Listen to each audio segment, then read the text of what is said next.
کون صاحب خوش آمدید کہتے ہیں پروگرام میں. یہ دیکھیے وزارت داخلہ بھی انکار کر رہی ہے, وزارت خزانہ بھی, لاہور ہائی کورٹ سے بھی کہا گیا کہ عملہ اگر دے دیا گیا تو کیسز جو ہیں ان کا التوا بڑھ سکتا ہے. انبلٹی ایکسپریس کر رہے ہیں گورنرز بھی, دونوں گورنرز تو کہہ رہے ہیں کہ ایک ہی ساتھ ہونے چاہیے. اور آج تو پنجاب میں یا گورنر نے کہا کہ اگر سی ایم کی ایڈوائس پر اسمبلی تحلیل نہیں کی تو الیکشن کی تاریخ دینا بھی گورنر کی ذمہ داری نہیں. اس صورت میں الیکشن کی تاریخ پھر کون دے گا؟ کیونکہ علی ظفر صاحب آج لاہور ہائی کورٹ کے روبرو کہہ رہے تھے کہ اگر الیکشن کمیشن یا گورنر تاریخ نہیں دیتے تو پھر صدر مملکت تاریخ دے سکتے ہیں. ایسا ممکن ہے قمر صاحب؟ ہاں جناب, پریزیڈنٹ آف پاکستان کے پاس کوئی اختیار نہیں ہے کہ وہ الیکشن کی ڈیٹ جو ہے وہ چیف الیکشن کمیشن کی مشاورت کے بغیر دے سکے. اس میں قانون میں لکھا ہوا ہے کہ یہ الیکشن ڈیٹ جو ہے وہ president Pakistan in consultation with the chief election commissioner. تو ظاہر ہے کہ سارے معاملات کو بھی دیکھنا پڑتا ہے. اور سب سے بڑی اہم بات یہ ہے کہ پریزیڈنٹ آف پاکستان کو نہیں چاہیے تھا کہ وہ الیکشن کمیشن آف پاکستان کو خط لکھے. پریزیڈنٹ فیڈریشن کی علامت ہے, وہ اپنا حکومت جانے, چیف الیکشن کمیشن اپنی کارروائی کرے.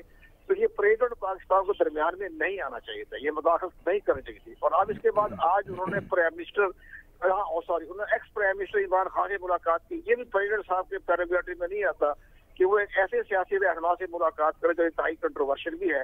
تو ان حالات کو کنٹروورشل تو ہر سیاسی رہنما ہے, کیوں نہیں مل سکتے صدر مملکت ایک سابق وزیر اعظم سے؟ کیسے مل سکتے ہیں صاحب کے ساتھ؟ کون سی چیز روکتی ہے انہیں ملنے سے؟ صدر مملکت جو ہے وہ قمر صاحب وہ ان کی پارٹی کیسے ملاقات کر سکتے ہیں؟ وہ تحریک انصاف کے سربراہ ہیں, وہ تحریک انصاف کے منتخب شدہ صدر ہیں, تو یہ اتنی سختی تو نہ کرے نا. انصاف کے تو نہیں نا, چاروں صوبائی اسمبلی نے ان کو صدر بنایا ہے, فیڈریشن کی علامت ہے. چلیے آپ یہ بتائیں نا, تاریخ کی جو بات تھی کہ علی ظفر صاحب جو کہہ رہے ہیں کیونکہ الیکشن کمیشن بھی کوئی تاریخ نہیں دے رہا, گورنر بھی انکاری ہیں کہ میں نے تو اسمبلی ایڈوائس کو تحلیل نہیں کیا, تو الیکشن کی تاریخ دینا بھی میری ذمہ داری نہیں, ادارے بھی ہاتھ کھڑے کر رہے ہیں. اب اس میں فیصلہ کون کرے گا؟ اس کا فیصلہ سب سے بڑی اہم بات یہ جو مشترکہ مفادات کونسل وہ بیچ میں آئی ہوئی ہے نا. مشترکہ مفادات کونسل میں یہ فیصلہ ہوا تھا کہ ڈیجیٹل مردم شماری کے بعد حلقہ بندی ہوگی, اور جب ڈیجیٹل مردم شماری کا جو حتمی رزلٹ آ جائے گا اس کی روشنی میں نئی حلقہ بندی ہوگی, اس کے بعد اپڈیٹنگ ہوگی الیکٹرول کی, پھر جا کے الیکشن ہونے ہیں جنرل الیکشن. یہ آئین کے آرٹیکل 51 میں لکھا ہوا ہے. یہ آپ نے درست کہا ہے, ہم نے بھی اس نقطے کو ہائی لائٹ کیا, لیکن میرا آپ سے ایک اور سوال ہے کہ ڈیجیٹل مردم شماری پوری ملک میں کرانے کے لیے پیسے بھی ہوں گے, اسٹاف بھی ہوگا, سیکیورٹی بھی ہوگی, لیکن الیکشن کرانے کے لیے نہیں ہے.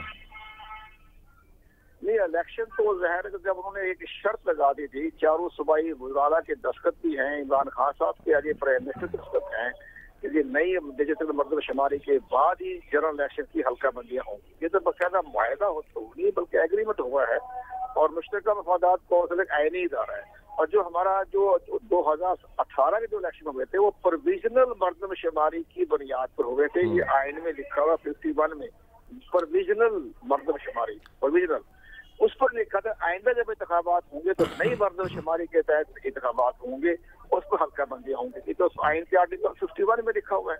تو چلیے قمر صاحب یہ بتائیں مجھے, آپ کیا سجیسٹ کریں گے کہ چیف الیکشن کمشنر کو یا الیکشن کمیشن کو یہ اگر مؤخر کرنے ہیں انتخابات, اپریل کے بعد ہونے ہیں کیونکہ 30 اپریل تک یہ مردم شماری مکمل ہو جائے گی, تو پھر اس کا اعلان کر دیں, فیصلہ کر دیں. وہ یہ بار بار یہی تو کہہ رہے ہیں. ہمارا جو آئین کا آرٹیکل 254 اس چیز کی ضمانت دیتا ہے کہ ایسے کوئی ناگزیر حالات پیدا ہو جائے جس پر آئین کی کوئی آرٹیکل پر عمل درآمد نہ ہو تو وہ آئین سے انحراف نہیں ہے.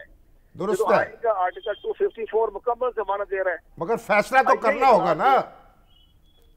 تو یہ الیکشن کمیشن اسی بنیاد کے اوپر گورنر کا جواب دینا چاہیے, اسی پوائنٹ کے اوپر الیکشن کمیشن جواب دے گا, high court, supreme court of Pakistan میں. تو پھر کیا یہ مناسب نہیں ہوگا پھر کیا الیکشن کمیشن جلد فیصلہ کر دے تاکہ یہ ایمبیگوٹی ختم ہو, کنفیوژن ختم ہو؟ ہاں, درست فرمایا آپ نے. یہ چیف الیکشن کمیشن کو اپنی میٹنگ کر کے الیکشن کمیشن کی طرف سے بیان جاری کر دے کہ ہم نے مشترکہ مفادات کونسل کے تحت نئی ڈیجیٹل حلقہ, اور جو صوبوں سے انپٹ لی ہے, جو اداروں سے انپٹ ہے, اس کے نتیجے میں ہم چاہتے ہیں کہ اپریل کے بعد الیکشن ہو. ہاں ایک اور بڑی بات ہے کہ اپریل کے بعد جب 4 مہینے رہ جاتے ہیں تو 4 مہینے جب ایک اسمبلی ڈیزالو میں وقت رہ جائے تو پھر انتخابات ہونا جو ہے لازمی نہیں ہوتا. ٹھیک ہے. تو الیکشن کمیشن پاکستان اپریل کے بعد تو قومی عدالت پابند کر سکتی ہے الیکشن کمیشن کو یا گورنر کو کہ تاریخ دیں آپ؟ ہاں وہ تو 4 مہینے سے پہلے اگر انتخابات ہوتے ہو جاتے ہیں، لیکن 4 مہینے اگر رہ جائے تو پھر انتخابات نہیں ہوتے. پھر انتخابات اکٹھے ہو جائیں گے. بہت شکریہ. انتخابات اکٹھے ہو جائیں گے. بہت شکریہ جناب قمر دلشاد صاحب، سابق سیکرٹری الیکشن کمیشن.